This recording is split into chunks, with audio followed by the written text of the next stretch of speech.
position still this offseason that is still kind of forming right now? Yeah, I would say, there's several that are probably still forming. We're not going to get to 90. We'll look, but we like the group we have. What we've adding and what will be done by the time this weekend's over. But I'm not, our cap is our cap. So if you're expecting something big or anything like that, there's no trade coming, nothing like that. I know everyone links us to every trade in the league, but no, we're in pretty good shape. Listen, if there's an opportunity to add someone that makes sense, yes, would do that. Brandon, that $10 million that comes off because of the post-June with Trey, is that strictly probably going to be used to sign this draft class, or does that give you any extra flexibility in the free agent pool? Not a lot, a little bit, but we're under 3 right now. We'll get that, but you got to sign the draft picks, save for replacement costs, and then it's really less than that when you cut your 53 down. I think, like I said, last year we had to make sure we had around $4 million late August, early September when it goes off of the way that right now it's counted as the top 51. But when you count your 53 plus your practice squads are so big, you're having to carry more cap money than you did pre-COVID when the practice squads were smaller. So there's not a lot there to do. Can we do a little bit? Yes. Yeah, so you had talked about maybe trying to move up early today. Was that something that just didn't work out, or was the 44 on your way? Like, what was that? Yeah, I mean, the way it fell, there were, a few guys, earlier in the top of the round that we said maybe we would move up a little bit, but we liked a lot of what we were going to be able to get with those picks in the 5th, so we didn't just want to, kind of run through them. And we felt, I mean, there were still, some guys that went off that we were like, this guy or this guy, and had some good discussions over them. We went this way, and right away before the next 5th, this guy goes, so you're still like, I was hoping that guy would get to the next one. But we're really excited about the guys we got, hit some different positions, and, we feel we've really added some depth and some competition, and should make for some good battles. Could you start with Ray Davis, and what do you like about him as a running back? Yeah, I'll start with Keon at running back. He's a dog. He's a tough kid. You watch his film, like he plays the game violent, and I'll never forget a play every time I see him. I think it was versus Vandy. There's a backer or a safety coming off the edge, and he's in pass pro, and he levels this dude. And I remember seeing it in the fall, and that was always the first play I thought of this kid when I saw him. He's tough. He'll add just an edge to the group. Leaders and dogs seem like that was pretty much the mindset going into this draft. Can we talk about leaders and dogs? Yeah, this team is in transition. We've talked about that the whole offseason. So we do want to have edge, in as many areas as we can, but we also want leaders, smart, tough, dependable guys that are pros, and I think we've had a good blend of that this draft, at the various positions we had. So you don't want all choir boys, but you also, you kind of want to make sure you got a good blend, and that was definitely part of how we looked as we added some of these pieces the last couple of days. Brandon, after that center, does that protect you your bet because you are developing more smooth Connor, you don't know how that might turn out? You're kind of like just making sure you got somebody there at center? I would say adding Will Clapp, we felt we hedged that a little bit, who started some games for the Chargers last year, has been in the league as a backup, but we like Van Pran, really liked where his value was. We actually sent Cromer down to, Georgia's always got so many guys. He went down and spent some time with him, worked him out, and came back feeling like this guy's got what we want. He's mainly played center, but some guys you go there guard position 1, center 2. We do think he is center first, but can give us some reps at guard. So it's added competition over there, a young guy that, maybe in the future is a guy that could start or at least be a functional starter. seemed like there's a clear intention to get leaders, guys that you drafted. After all the leadership you saw walk out the door for various reasons, is that accurate to say that you focused on maybe that area a little bit extra this year? Yeah. I mean, that's what I was talking with Mookie a second ago, was trying to find, with the transition of the team, finding young leaders. We've got some young leaders that, that are already on the roster that will have their opportunity to step up. But beyond that, adding some guys with edge as well to kind of blend with some of these young, what we see future leaders of the team potentially. Where do you see Clayton? You're right. Travis is Clayton guy. And how did you go about scouting him, given that he's from the international pathway program? And how different is this from, I forget his name, I believe it was Wade. Oh, Christian Wade. Christian Wade.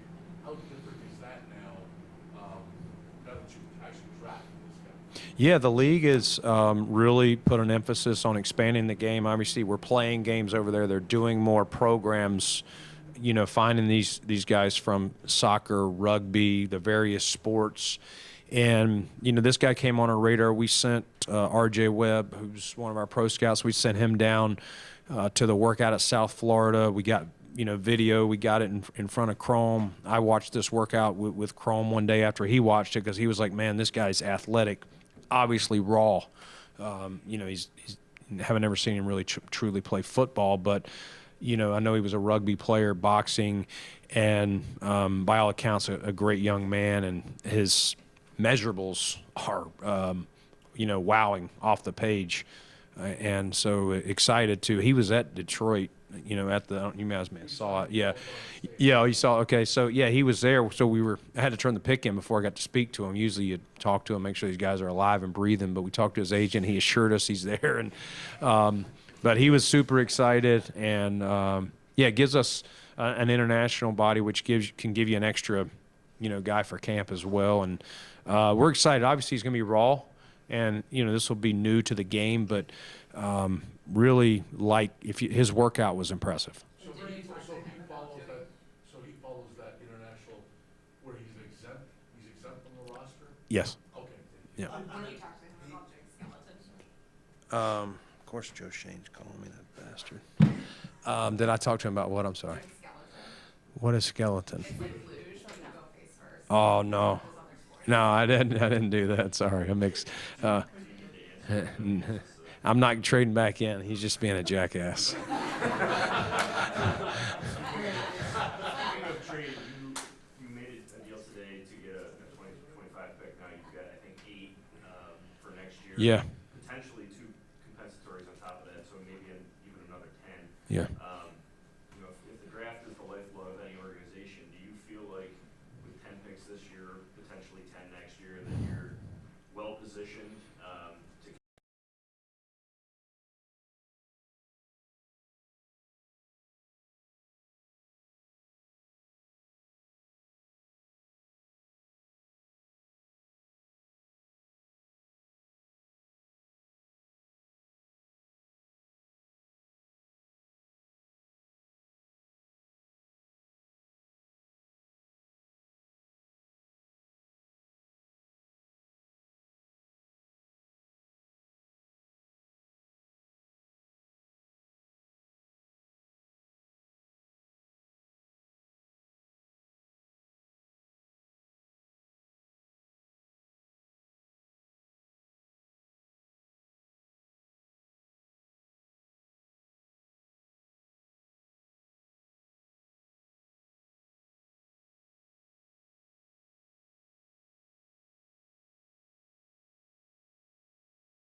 You think that's a guy that can make this roster? Yeah, I think he's, he'll obviously have to work and come in and prove it.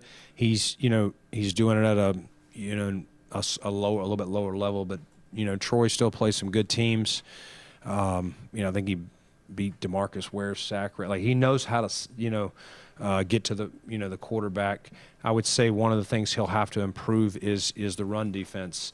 We don't play we kind of thought maybe 3-4 teams would really, value this guy, but he was just too valuable from a rush standpoint.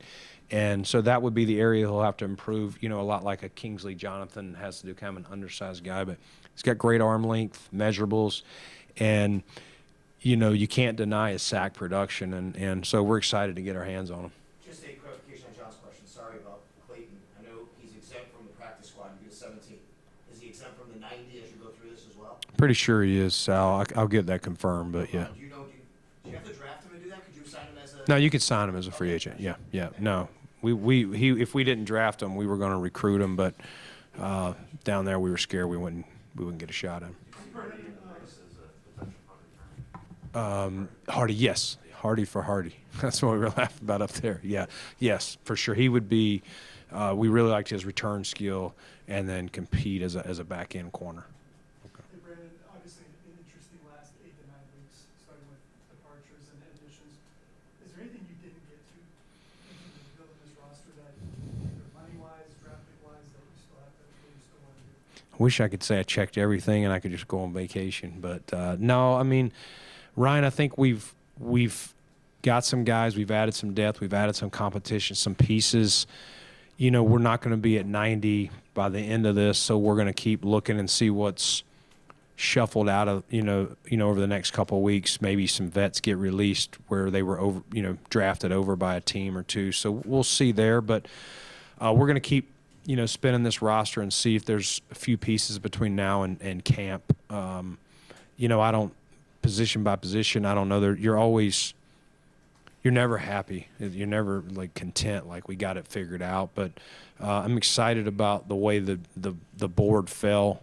I wasn't sure if we would be fired up for every, all the 5s into the 6s, and they were all still on our board in good position to take. One of the guys that you selected participated in the Senior Bowl. Can you give us your perspective on how you use that as a tool to evaluate players? Big fan of the Senior Bowl. I think we've had you go back and look at since I've been here, we found a lot of players in the Senior Bowl. I love it. It's an early chance to meet some of these guys, and Cole, Carter, several of these guys I remember personally saying, I don't get to meet them all because you're kind of going through, but those two guys in general stood out as pros. And again, you're getting to go down there and see them in one-on-ones. It just, I try to scout as many players as I can. I'm obviously hearing from what our scouts see, and I'm watching film, but that's a chance for guys I may have missed live to at least see them in a practice, see them go against guys at their level. Solomon, was another one. So love the Senior Bowl. That's why we make sure I'm down there every year. We talked to you about the draft philosophy every year. You said in the past, those first 3 rounds, you really follow the board, you want to need a back end. Yep. Is there anybody that you got on day 3 that maybe you had one of those earlier round grades on that you're like, man, I'm thrilled to be on him here?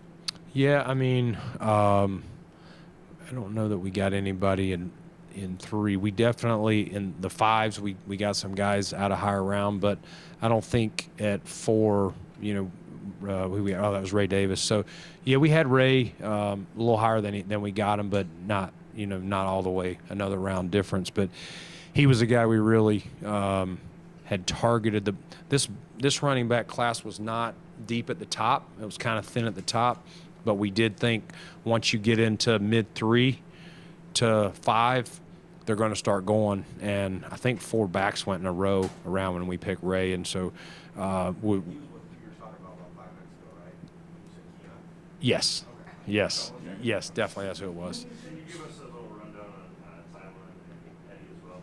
Yeah, so Grable, very athletic player, played skill positions before moving to tackle. Just one of those guys that I think people finally convinced him, like, dude, you could make a living. You may not be an NFL quarterback or tight end, but if you can keep growing and getting your size, he's got very athletic feet. He's got to work on his strength, his power.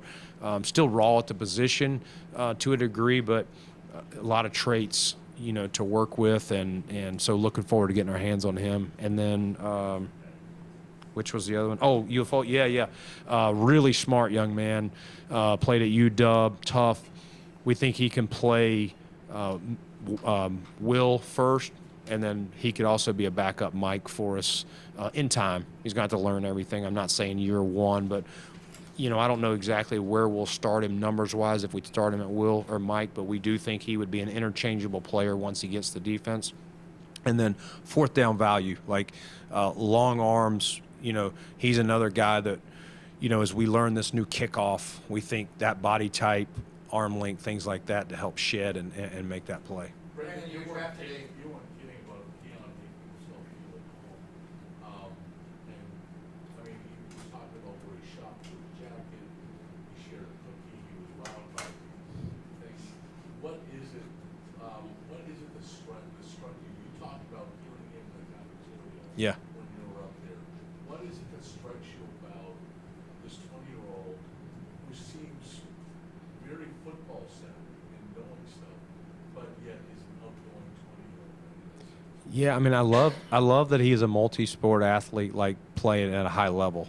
Some people played baseball or something else, but they weren't that great at it. Like this guy was really good. I think those skills that you have in both really translate, especially to his position as receiver. And he's just got an edge. You guys feel it, a dog. He's 20 years old, and I just feel like we can, with the people we have in this building, separate of his coaches that are going to make him better at football, I think we have people that are going to continue to grow his explosiveness, improve all his, his body. He's still growing into it. He's not 23 or 24. Sometimes we are. This is a 20-year-old young man that I think is still ascending, and he and I talked about that today. If he will apply himself, not to just, he doesn't need to learn the playbook and not to just all the routes he's going to run, but apply himself with the resources we have in this building, I think we have something that's going to get better and better. I just have a follow-up on that. And what about his personality? How do you I'm not sure if you can even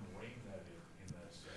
How do you like his, what do you appreciate about his personality in that sense? I think it's Buffalo. It's very much in a similar fashion. Maybe comes off, maybe delivered differently than Josh. But when I sat down here and told you, you're going to like Josh Allen, separate of the quarterback, just who Josh Allen, he's Buffalo. Like this young man is Buffalo. He really is. He is a dog. He's going to love to compete. The fans are going to love him. He's probably going to talk a little bit. He's got a confident swagger, and he's not afraid, and he's going to jump right in. And, obviously he's got to work hard and prove himself. We talked about that as well. And I know he spoke with Sean, and Sean reminded nothing's given, everything's earned here. We're not just going to drop you in, and you're not going to be a guaranteed starter. You got to earn everything. But I think he's excited about that challenge. You drafted a 20-year-old and then two 24-year-olds. One's going to be 25. I know it's about maturity, right? Yeah. There's also a shelf life in football. How do you weigh that? How do you balance that when you're looking down the road and those kinds of things? Yeah, I think you're considering it all. There's value in both. There's value in a 20-year-old who you think physically has not hit his ceiling, that you can, getting in your system, your weight program, the things that you do, that you can make them, physically growing or more explosive or more powerful, whatever their position is. But there's also there can be growing pains with that too. These are, he's not even 21 yet. So, he's still maturing as a young man. And then you see a guy like Dwayne Carter. I mean, again, we met him at the Senior Bowl. I'm like, man, I wrote down on my notes, this is a grown man. Like he's going to walk right in the door. You're not going to have to tell him when to be here, what to do, who to follow. Like he's ready to roll. So there is power in that too. And I think it's like we talked about with leaders and dogs. We need a blend of that. We need a blend of youth, which we've made that transition this year with our roster. But you need veteran leadership, and some of that can even come in, this rookie class. These guys blending together. They'll do a lot of things together as we onboard them here starting this spring, the transition from college, to pro. Brandon, Saying that, he has to earn this role, nothing's given. How do you balance that, though, with there has been so much turnover at wide receiver, and there are people who need to touch the ball? Like, how do you make sure he has time to transition to the NFL, but also face the reality of Josh has to throw to someone? Yeah, I think we have player. I do. I know it's, star power, name power. Maybe we don't have that everywhere, but I think there are some guys on this roster that are going to push like he's not going to be given anything. And would we love for him to hop in and take the reins right away? Yes, but he'll have to prove it, and it's not going to be easy for him. Brandon, do you ever think about drafting the quarterback late in the draft, considering where Josh Allen is in his career? You don't necessarily need a veteran to back him up. Do you think about that? We do. We talk about it. We talked about it today. We really did. I think part of it was just what was on the board at the times of those picks. We just felt like, man, you're when you get down there late, Josh, you're looking and you're going, is this guy pretty surefire to make the team? Is it 50-50? It's him and this person, assuming everyone stays healthy. And so you're weighing, and that's how you're weighing which position and things like that, the traits. And so all those things, again, I think also with the quarterback, how many are you going to keep? Is he going to make the team? And if he's too highly valued across the league, if you don't keep him and you cut him, that comes into it too. And we really look at obviously everyone here knows who Mitch is. You've been around Shane a little bit too. We kind of look at Shane as a guy who, a late round type player who has some moxie to him. I'm excited. We didn't get him till this season. I'm excited. He's kind of, for me, to see him get reps. And this kid worked his tail off this year, and it's hard to distribute 4 reps for 4 quarterbacks this day and age. Back in the day when you had 2-a-day practices, all that stuff, you almost needed 4. Now it just becomes like the guys watching so much, assuming they're all healthy, it's hard to evaluate. So here we've generally tried to stay, other than the COVID year, we've tried to stay more at 3. Can I go up to the trade for just 1 second, trading for a wide receiver? Because that's another storyline over the last week where fans have been really talking a lot about. There's a report out yesterday that you guys were potentially interested in Debo, and I think you said it, you're always tied to all of these different trades. Is it impossible to do because of the cap situation, or you don't want to do it because of what it could mean for the future years? Yeah, well, right now we have, like I said, under $3 million in cap space. So if we could get Debo here for under that, I'd do it. But I don't think that's realistic. And you're looking at all these new deals. I have, whether it's his name or someone else that potentially are on the trade market, look at all these new deals recently. They're hovering around $30 million. So trying to fit that in with everything we're doing, I'm not sure is reality right now. And but we like who we have, and we think the group we have count. And to me, you got to remember to count tight ends. Like, let's don't forget we got Dalton Kincaid and Dawson Knox, Q Morris. Like, those guys can catch the ball too. We got some backs that can catch the ball. Like, you're allowed. People are just looking at just the receiver room. Look at those guys. They'll be very integral parts as well, along with the receivers. It was a little like this time last year, we were asking for weeks and weeks about the linebacker. We're kind of the same there. Like, we like the guys we have, and Terrell obviously turned out like he did. Do you feel this is kind of similar? Like, there's stuff you're seeing in the receiver room behind the scenes. I know you just mentioned tight ends, but where is the confidence coming from and feeling this way about the room? Yeah, I just think we have a lot of guys that are hungry. And they see the opportunities, and they've been working.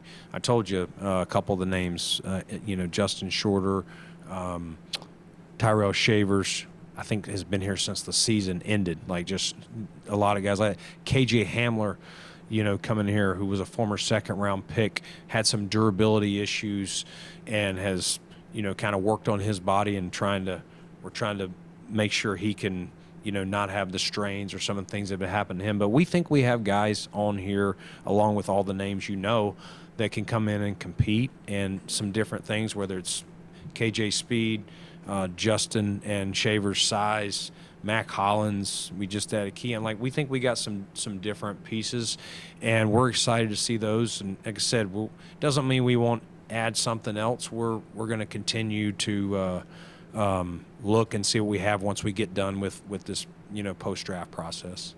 Last year when you took Dory, you talked about the complexity of the defense and how it would be an adjustment for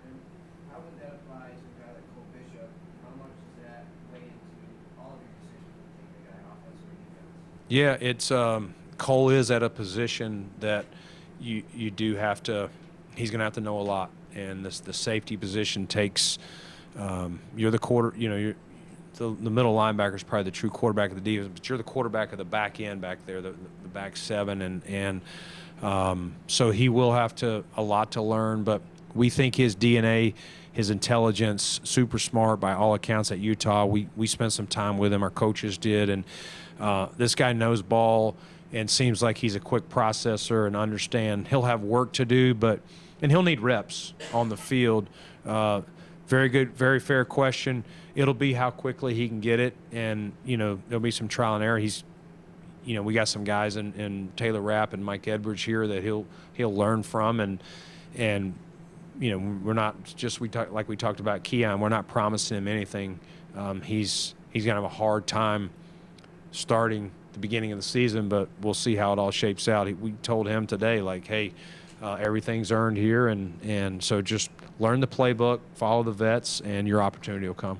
When leadership is such a big standing point for so many of these guys, how do you evaluate that? Like, obviously, some people were captains multiple times, that's clear, but like, what do you do, whether it's in interviews or during the process, to actually be like, okay, yes, this is the kind of leader you're looking for? I think just you can get the feel. You talk. Obviously, we know going in, it starts with our area scouts who, really did do a good job of digging this background. And you're right. It's more than just. Was you a game captain? Were you voted by your teammates? Were you voted by, like, how was it? Did the coaches select you? What was the process for you to be called a leader of the team? And then we ask questions. We get a feel. Another thing we do, especially these schools that have a lot of players in the draft process, tell me who led. Who was the leader of your team, or your leader of your offense or your defense? Who do their teammates, say, lead? And if they're telling you that the guy was the leader and not saying themselves, I think that tells you all you need to know. Outside of Keon, a bunch of these guys are 23, 24, kind of in the older range maybe. Cole's 21, right? Yeah. I have a couple of them, Yeah. but maybe more today. Uh, They've been kind of on the older side. Is that like guys are staying in college longer? Yeah. Or things are looking I think we're finishing up that whole COVID run and NIL. NIL money is guaranteed money for these guys, and they're getting $500,000 to $1 million. And when you're weighing, am I going to go be a 5th, 6th round pick, or get this guaranteed money, play college, see if I can improve my status, or I want to go win a title, whatever their situation is. I think that all weighs into it. I don't know if that, as COVID is completely in the rearview mirror, I don't know if that will continue to stay, but I do think there's going to be more people staying longer, unless they're going to be a top, 3 or 4 round pick. Out of this draft class, how many guys do you expect to make an immediate impact? Out of this draft class, as far as like back to free agents, or like, you talking about Potential starters or, top reserve type? Yeah, I mean, I don't know number-wise. Just looking at the names, obviously, the guys we selected yesterday, we'll just start there. I think all 3 of those guys are going to have roles, assuming they earn everything. And Ray Davis should hop right in. And when you start going down after that, Van Pran as a depth player, the UW linebacker, not pegging him to start, but the 4th down value that he brings right now while learning backup spots. So I think they're going to have their roles as you go further down. It's a harder ladder to climb, but even in the 6th round, we're looking at these guys, felt like, hey, this guy's got a chance. And then you go down to our international guy. I'm excited to see him and meet him and watch him move. Man, he was his film on a workout was pretty cool. Yeah, I mean, it's probably, with his size, it's probably position 1. We'll probably look at him out there too, and see. But yeah, I would say that's probably a more natural position to play inside. Brandon, you always talk about asking why guys transfer in this day and age. They do a lot. Javon didn't. He stayed there. Yeah. At Troy, he talked about how it was important to him. The commitment, team, family, stayed at a small school, didn't go to Florida State or Alabama. He was from down there. How much does that matter to you too, to see a kid like that staying where he is to build what he started? Yeah, I think nowadays, Sal, you ask every player, because it's almost well, why did you stay here? You know, especially I'm sure Alabama, Auburn, other schools in his area were after him, like, we could use this pass rusher. You love that. You see some loyalty. We saw some kids. The Bears took the Yale tackle, and he, you know, same thing. Like, he had schools all over him. There were some other players that, you know, coming to mind that everyone's got their own story and why they stayed or why they left. And so you also want to know, just like you want to know why guys transferred twice, why didn't you leave? What was it? And it's cool to hear guys who are like, no, they committed to me. I'm committed to them. I'm going to see this through. Hey, Brandon, with Clayton, arm length, the athleticism and everything, is he one of those guys where you start him on the outside and then move him in, or what's kind of the plan? Yeah, I would say offensive tackle. We'll start him out there. We'll get a feel for where his power is. You know, you definitely want to make sure he can anchor his feet in the ground inside, and just that size in there. You know, I think it's naturally, you know, but he can bend. So I'm not saying he couldn't do it, but I think naturally his starting positions, Jay, would be swing, left, right tackle. What about Brandon? The same, very athletic. Not a power. There were some guys that we thought were less athletic that had some more power that we were looking at in the draft that even went earlier. But I would say that'll be what he's going to have to continue to work on, his lower body strength, his power to move guys in the run game, but has great feet, you know, for pass pro. He was I read he was a high school quarterback, man. He threw for 3,000 yards. Yeah, no, that's what I said. He's an athlete that people kept telling him, if you want to play at the next level, you need to. You know, he went to tight end and then goes to offensive tackle. So still a developmental player, but smart to play those positions, and we're looking forward to working with him. You mentioned with the guys today, like how with the new special teams rules that like how they fit into those. Do you feel like that did impact you and your opinion? You were looking for different qualities, maybe? Yeah, I think definitely wanted to add a linebacker with some size. He's got arm length. He's firm on contact, like to play that. And then the return, you know, the return was getting out of the game, so I don't know that we would have worried about a returner, but that definitely given the Penn State young man a look of this guy can, you know, play one of the backup corner spots, but also he's a really nice returner. Thank you. Yeah.